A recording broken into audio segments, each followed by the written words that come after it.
قال اللہ تعالی یسقون من رحیق المختوم القرآن الرحیق المختوم رابطہ عالم اسلامی مکہ مکرمہ کے زیر اہتمام منعقدہ سیرت نگاری کے عالمی مقابلہ میں اول آنے والی عربی کتاب کا اردو ترجمہ و تصنیف مولانا صفی الرحمن مبارک پوری۔ اسلامی لشکر کی ترتیب اور میدان جنگ کے لیے روانگی۔ اس کے بعد نبی صلی اللہ علیہ وسلم نے جمعہ کی نماز پڑھائی تو واعظ و نصیحت کی، جد و جہد کی ترغیب دی اور بتلایا کہ صبر و ثابت قدمی ہی سے غلبہ حاصل ہو سکتا ہے۔ ساتھ ہی حکم دیا کہ دشمن سے مقابلے کے لیے تیار ہو جائیں۔ یہ سن کر لوگوں میں خوشی کی لہر دوڑ گئی۔ اس کے بعد جب آپ صلی اللہ علیہ وسلم نے عصر کی نماز پڑھی تو اس وقت تک لوگ جمع ہو چکے تھے، اوالی کے باشندے بھی آ چکے تھے۔ نماز کے بعد آپ صلی اللہ علیہ وسلم اندر تشریف لے گئے۔ ساتھ میں ابو بکر و عمر رضی اللہ عنہما بھی تھے۔ انہوں نے آپ صلی اللہ علیہ وسلم کے سر پر عمامہ باندھا اور لباس پہنایا۔ آپ صلی اللہ علیہ وسلم نے نیچے اوپر 2 زرہیں پہنی، تلوار حمائل کی اور ہتھیار سے آراستہ ہو کر لوگوں کے سامنے تشریف لائے۔ لوگ آپ صلی اللہ علیہ وسلم کی آمد کے منتظر تو تھے ہی، لیکن اس دوران حضرت سعد بن معاذ اور اسید بن حضیر رضی اللہ عنہما نے لوگوں سے کہا کہ آپ لوگوں نے رسول اللہ صلی اللہ علیہ وسلم کو میدان میں نکلنے پر زبردستی آمادہ کیا ہے، لہٰذا معاملہ آپ صلی اللہ علیہ وسلم ہی کے حوالے کر دیجئے۔ یہ سن کر سب لوگوں نے ندامت محسوس کی، اور جب آپ صلی اللہ علیہ وسلم باہر تشریف لائے تو آپ صلی اللہ علیہ وسلم سے عرض کیا، یا رسول اللہ صلی اللہ علیہ وسلم، ہمیں آپ صلی اللہ علیہ وسلم کی مخالفت نہیں کرنی چاہیے تھی۔ آپ صلی اللہ علیہ وسلم کو جو پسند ہو کیجیے۔ اگر آپ صلی اللہ علیہ وسلم کو یہ پسند ہے کہ مدینہ میں رہیں تو آپ صلی اللہ علیہ وسلم ایسا ہی کیجیے۔ رسول اللہ صلی اللہ علیہ وسلم نے فرمایا، کوئی نبی جب ہتھیار پہن لے تو مناسب نہیں کہ اسے اتارے تاکہ اللہ اس کے درمیان اور اس کے دشمن کے درمیان فیصلہ فرما دے۔ اس کے بعد نبی صلی اللہ علیہ وسلم نے لشکر کو 3 حصوں میں تقسیم فرمایا۔ نمبر 1، مہاجرین کا دستہ۔ اس کا پرچم حضرت مصعب بن عمیر عبد ریع رضی اللہ عنہ کو عطا کیا۔ نمبر 2، قبیلہ اوس انصار کا دستہ۔ اس کا علم حضرت اسید بن حضیر رضی اللہ عنہ کو عطا فرمایا۔ نمبر 3، قبیلہ خزرج انصار کا دستہ۔ اس کا علم حباب بن منذر رضی اللہ عنہ کو عطا فرمایا۔ پورا لشکر 1000 مردان جنگی پر مشتمل تھا، جن میں 100 زرہ پوش اور 50 شہسوار تھے، اور یہ بھی کہا جاتا ہے کہ شہسوار کوئی بھی نہ تھا۔ حضرت ابن ام مکتوم رضی اللہ عنہ کو اس کام پر مقرر فرمایا کہ وہ مدینہ کے اندر رہ جانے والوں کو نماز پڑھائیں گے۔ اس کے بعد کوچ کا اعلان فرما دیا اور لشکر نے شمال کا رخ کیا۔ حضرت سعد بن معاذ رضی اللہ عنہ اور حضرت سعد بن عبادہ رضی اللہ عنہ زرہ پہنے نبی صلی اللہ علیہ وسلم کے آگے آگے چل رہے تھے۔ شنیتہ الوداع سے آگے بڑھے تو ایک دستہ نظر آیا جو نہایت عمدہ ہتھیار پہنے ہوئے تھا اور پورے لشکر سے الگ تھلگ تھا۔ آپ صلی اللہ علیہ وسلم نے دریافت کیا تو بتلایا گیا کہ خزرج کے حلیف یہود ہیں جو مشرکین کے خلاف شریک جنگ ہونا چاہتے ہیں۔ آپ صلی اللہ علیہ وسلم نے دریافت فرمایا، کیا یہ مسلمان ہو چکے ہیں؟ لوگوں نے کہا نہیں۔ اس پر آپ صلی اللہ علیہ وسلم نے اہل شرک کے خلاف اہل کفر کی مدد لینے سے انکار کر دیا۔ لشکر کا معائنہ۔ پھر آپ صلی اللہ علیہ وسلم نے شیخان نامی ایک مقام تک پہنچ کر لشکر کا معائنہ فرمایا۔ جو لوگ چھوٹے یا ناقابل جنگ نظر آئے انہیں واپس کر دیا۔ ان کے نام یہ ہیں: حضرت عبداللہ بن عمر، اسامہ بن زید، اسید بن زہیر، زید بن ثابت، زید بن ارقم، عرابہ بن اوس، عمر بن حزم، ابو سعید خدری، سعید بن حارثہ انصاری اور سعد بن حبہ رضی اللہ عنہم۔ اسی فہرست میں حضرت برا بن عازب رضی اللہ عنہ کا نام بھی ذکر کیا جاتا ہے، لیکن صحیح بخاری میں ان کی جو روایات مذکور ہیں اس سے یہ واضح ہوتا ہے کہ وہ احد کے موقع پر لڑائی میں شریک تھے۔ البتہ صغر سنی کے باوجود حضرت رافع بن خدیج اور سمرہ بن جندب رضی اللہ عنہما کو جنگ میں شرکت کی اجازت مل گئی۔ اس کی وجہ یہ ہوئی کہ حضرت رافع بن خدیج رضی اللہ عنہ بڑے ماہر تیر انداز تھے، اس لیے انہیں اجازت مل گئی۔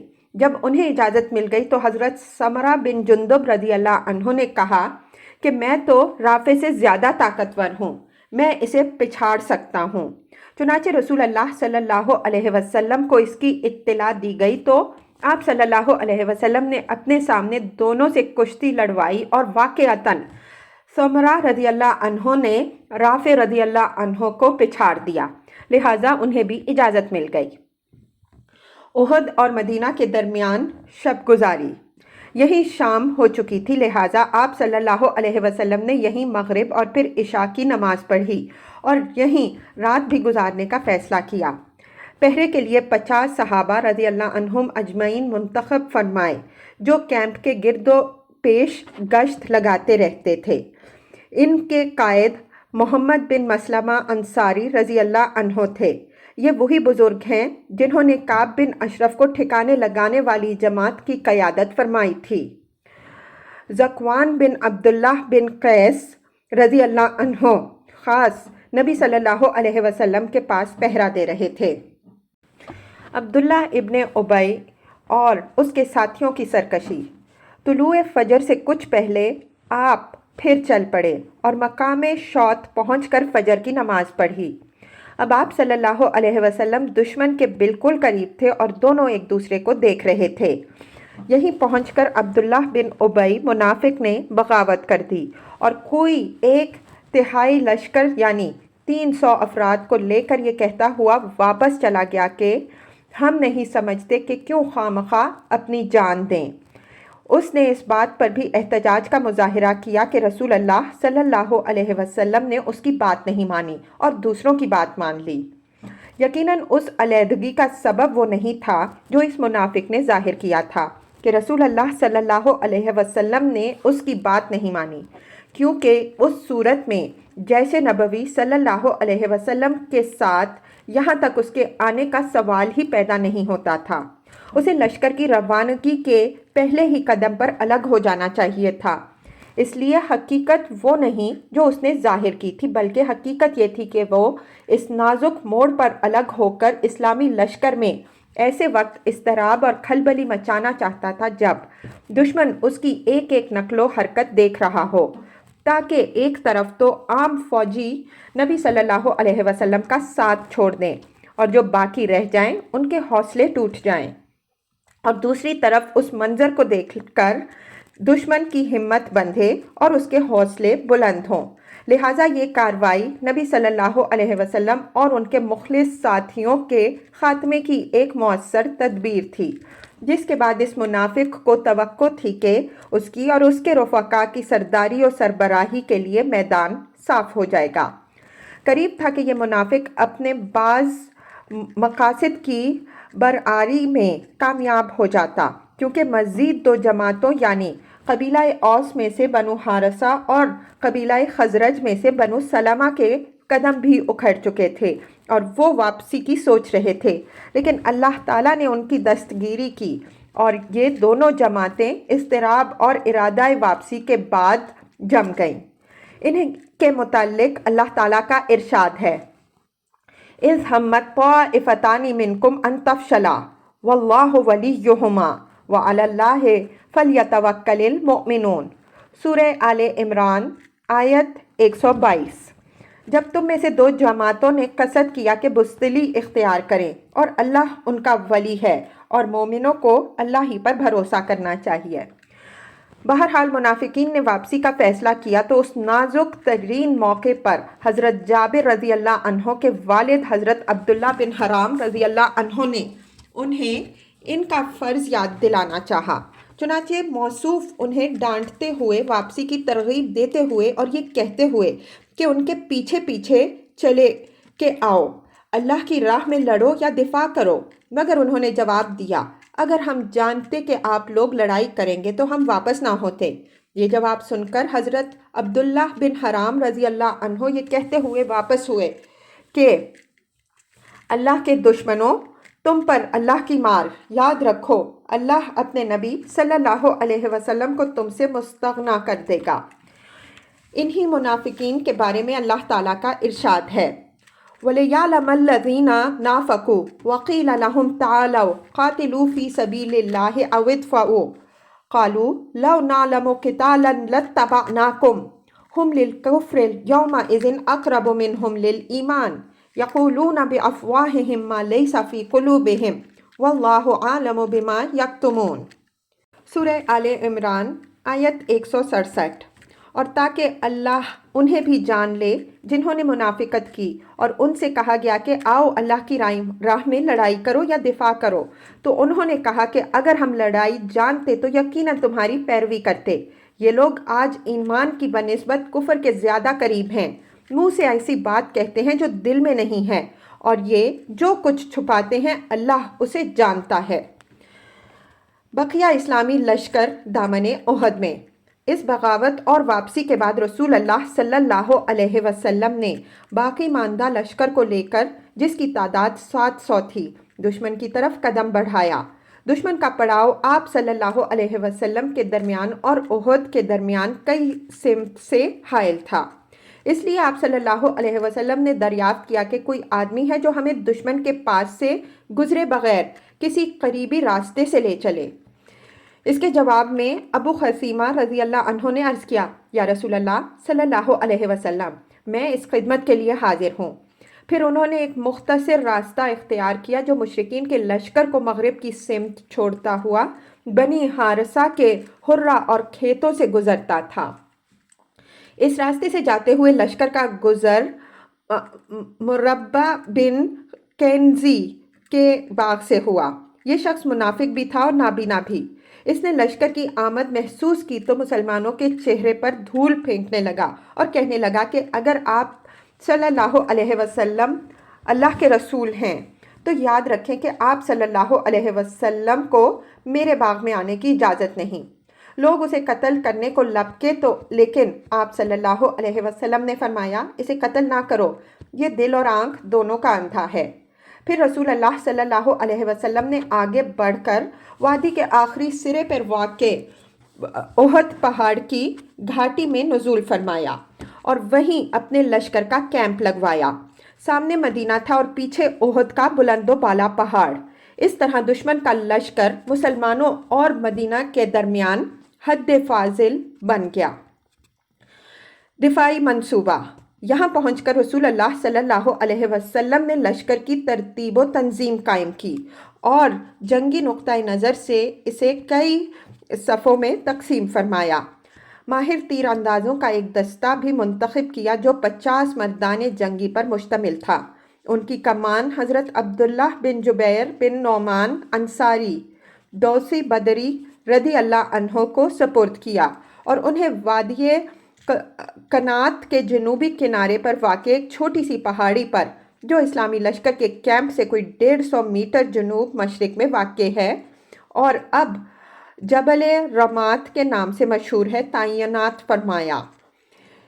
اس کا مقصد ان کلمات سے واضح ہے جو آپ صلی اللہ علیہ وسلم نے ان تیر اندازوں کو ہدایات دیتے ہوئے ارشاد فرمائے۔ آپ صلی اللہ علیہ وسلم نے ان کے کمانڈر کو مخاطب کرتے ہوئے فرمایا، شہسواروں کو تیر مار کر ہم سے دور رکھو، وہ پیچھے سے ہم پر چڑھ نہ آئیں، ہم جیتیں یا ہاریں تم اپنی جگہ پر رہنا، تمہاری طرف سے ہم پر حملہ نہ ہونے پائے۔ پھر آپ صلی اللہ علیہ وسلم نے تیر اندازوں کو مخاطب کر کے فرمایا، ہماری پشت کی حفاظت کرنا، اگر دیکھو کہ ہم مارے جا رہے ہیں تو ہماری مدد کو نہ آنا، اور اگر دیکھو کہ ہم مال غنیمت سمیٹ رہے ہیں تو ہمارے ساتھ شریک نہ ہونا۔ اور صحیح بخاری کے الفاظ کے مطابق آپ صلی اللہ علیہ وسلم نے یوں فرمایا، اگر تم لوگ دیکھو کہ ہمیں پرندے اچک لے جا رہے ہیں تو بھی اپنی جگہ نہ چھوڑنا یہاں تک کہ میں بلا بھیجوں، اور اگر تم لوگ دیکھو کہ ہم نے قوم کو شکست دے دی ہے اور انہیں کچل دیا ہے تو بھی اپنی جگہ نہ چھوڑنا یہاں تک کہ میں بلا بھیجوں۔ ان سخت ترین فوجی احکامات و ہدایات کے ساتھ اس دستے کو اس پہاڑی پر متعین فرما کر رسول اللہ صلی اللہ علیہ وسلم نے وہ واحد شگاف بند فرما دیا جس سے نفوذ کر کے مشرکین کا رسالہ مسلمانوں کی صفوں کے پیچھے پہنچ سکتا تھا اور ان کو محاصرے سے نرغے میں لے سکتا تھا۔ باقی لشکر کی ترتیب یہ تھی کہ میمنہ پر حضرت منذر بن عمر رضی اللہ عنہ مقرر ہوئے اور میسرہ پر حضرت زبیر بن عوام رضی اللہ عنہ اور ان کا معاون حضرت مقداد بن اسود رضی اللہ عنہ کو بنایا۔ حضرت زبیر رضی اللہ عنہ کو یہ مہم بھی سونپی گئی کہ وہ خالد بن ولید کے شہسواروں کی راہ روکے رکھیں۔ اس ترتیب کے علاوہ صف کے اگلے حصے میں ایسے ممتاز اور منتخب بہادر مسلمان رکھے گئے جن کی جانبازی و دلیری کا شہرا تھا اور جنہیں ہزاروں کے برابر مانا جاتا تھا۔ یہ منصوبہ بڑی باریکی اور حکمت پر مبنی تھا جس سے نبی صلی اللہ علیہ وسلم کی فوجی عبقریت کا پتہ چلتا ہے اور ثابت ہوتا ہے کہ کوئی کمانڈر خواہ کیسا ہی بالیاقت کیوں نہ ہو، آپ صلی اللہ علیہ وسلم سے زیادہ باریک اور باحکمت منصوبہ تیار نہیں کر سکتا، کیونکہ آپ صلی اللہ علیہ وسلم باوجود یہ کہ دشمن کے بعد یہاں تشریف لائے تھے لیکن آپ صلی اللہ علیہ وسلم نے اپنے لشکر کے لیے وہ مقام منتخب فرمایا جو جنگی نقطۂ نظر سے میدان جنگ کا سب سے بہترین مقام تھا، یعنی آپ صلی اللہ علیہ وسلم نے پہاڑ کی بلندیوں کی اوٹ لے کر اپنی پشت اور دایاں بازو محفوظ کر لیا اور بائیں بازو پر دوران جنگ جس واحد شگاف سے حملہ کر کے پشت تک پہنچا جا سکتا تھا اسے تیر اندازوں کے ذریعے بند کر دیا اور پڑاؤ کے لیے ایک اونچی جگہ منتخب فرمائی کہ اگر خدا نہ خواستہ شکست سے دوچار ہونا پڑے تو بھاگنے اور تعاقب کنندگان کی قید میں جانے کے بجائے کیمپ میں پناہ لی جا سکے، اور اگر دشمن کیمپ پر قبضے کے لیے پیش قدمی کرے تو اسے نہایت سنگین نقصان سے دوچار ہونا پڑے۔ اس کے برعکس آپ صلی اللہ علیہ وسلم نے دشمن کو اپنے کیمپ کے لیے ایک ایسا نشیبی مقام قبول کرنے پر مجبور کر دیا کہ اگر وہ غالب آ جائے تو فتح کا کوئی خاص فائدہ نہ اٹھا سکے، اور اگر مسلمان غالب آ جائیں تو تعاقب کرنے والوں کی گرفت سے بچ نہ سکے۔ اسی طرح آپ صلی اللہ علیہ وسلم نے ممتاز بہادروں کی ایک جماعت منتخب کر کے فوجی تعداد کی کمی پوری کر دی۔ یہ تھی نبی صلی اللہ علیہ وسلم کے لشکر کی ترتیب و تنظیم جو 7 شوال سن 3 ہجری یوم سینچر کی صبح عمل میں آئی۔ رسول اللہ صلی اللہ علیہ وسلم لشکر میں شجاعت کی روح پھونکتے ہیں۔ اس کے بعد رسول اللہ صلی اللہ علیہ وسلم نے اعلان فرمایا کہ جب تک آپ صلی اللہ علیہ وسلم حکم نہ دیں جنگ شروع نہ کی جائے۔ آپ صلی اللہ علیہ وسلم نے نیچے اوپر 2 زرہیں پہن رکھی تھیں۔ اب آپ صلی اللہ علیہ وسلم نے صحابہ کرام رضی اللہ عنہم اجمعین کو جنگ کی ترغیب دیتے ہوئے تاکید فرمائی کہ جب دشمن سے ٹکراؤ ہو تو پامردی اور ثابت قدمی سے کام لینا۔ آپ صلی اللہ علیہ وسلم نے ان میں دلیری اور بہادری کی روح پھونکتے ہوئے ایک نہایت تیز تلوار بے نیام کی اور فرمایا، کون ہے جو اس تلوار کو لے کر اس کا حق ادا کرے؟ اس پر کئی صحابہ رضی اللہ عنہم اجمعین تلوار لینے کے لیے لپک پڑے، جن میں علی بن ابی طالب رضی اللہ عنہ، زبیر بن عوام رضی اللہ عنہ اور عمر بن خطاب رضی اللہ عنہ بھی تھے، لیکن ابو دجاجہ سماک بن خرشہ رضی اللہ عنہ نے آگے بڑھ کر عرض کیا، یا رسول اللہ صلی اللہ علیہ وسلم، اس کا حق کیا ہے؟ آپ صلی اللہ علیہ وسلم نے فرمایا، اس سے دشمن کے چہرے کو مارو یہاں تک کہ یہ ٹیڑھی ہو جائے۔ انہوں نے کہا، یا رسول اللہ صلی اللہ علیہ وسلم، میں اس تلوار کو لے کر اس کا حق ادا کرنا چاہتا ہوں۔ آپ صلی اللہ علیہ وسلم نے تلوار انہیں دے دی۔ ابو دجاجہ رضی اللہ عنہ بڑے جانباز تھے، لڑائی کے وقت اکڑ کر چلتے تھے۔ ان کے پاس ایک سرخ پٹی تھی